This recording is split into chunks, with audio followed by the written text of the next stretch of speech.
Santa sat in the familiar leather chair, his eyes scanning the room as he waited for Dr. Isaiah Friedlander to enter. It had been months since their last therapy session, and much had changed in Michael's life since then. He had just completed the Death Wish mission, the final chapter in his tumultuous journey alongside Franklin and Trevor. Against all odds, all three of them had survived. As the door swung open, revealing Dr. Friedlander, Michael couldn't help but feel a sense of relief. He had come a long way since their first session, and now he had the chance to share his newfound redemption with his therapist. "Michael, it's good to see you," Dr. Friedlander greeted him warmly, taking a seat across from him. "How have things been since our last session?" Michael took a deep breath, a small smile playing on his lips. "Things are better, Doc.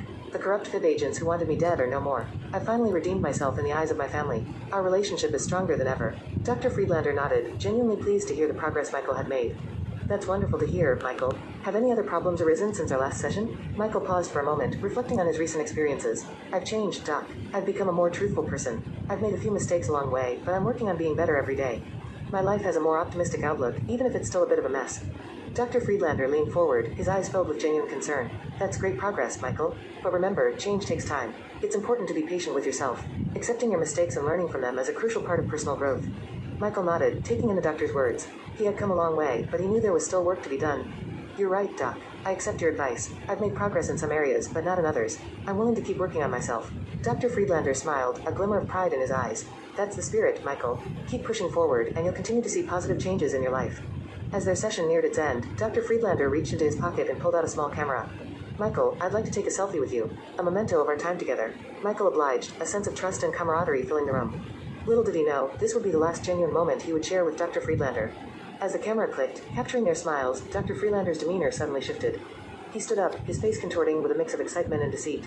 "Michael, I have something to tell you. I'm leaving Los Santos." Michael's brow furrowed in confusion. "Leaving? But why, Doc? I thought we were making progress." Dr. Friedlander's smile turned sinister. "I've got my own TV show, Michael. It's all about you, your life, your struggles. But don't worry, I won't reveal your real name or any other patient's names on the show." Michael felt a wave of betrayal wash over him. Dr. Friedlander had used their sessions as material for his show without his knowledge or consent.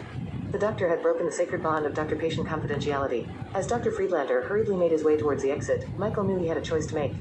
He could chase after the deceitful therapist, seeking revenge for the humiliation he had just endured. But he had come too far to let himself be consumed by anger and vengeance. Instead, Michael let Dr. Friedlander escape, watching as the doctor's car disappeared into the distance. He knew it was better to let him go, to focus on his own newfound redemption. He didn't want to go back to being a sociopathic maniac like his friend Trevor Phillips. With a heavy heart, Michael picked up his phone and dialed his wife, Amanda. As they spoke, he could hear the understanding in her voice. She knew he had changed, that he was no longer the cold-blooded criminal he once was. Amanda wished him luck in finding a new therapist, someone who would help him continue on his path of self-improvement. Michael thanked her, grateful for her unwavering support.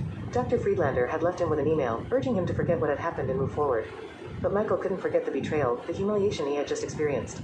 In a brief reply, he promised himself that if he ever saw Dr. Friedlander again, he would tear him apart. As he closed his laptop, Michael knew that his journey was far from over. But he was determined to stay true to himself, to be a better man. The scars of his past may still linger, but he had found redemption, and he would hold onto it with all his might.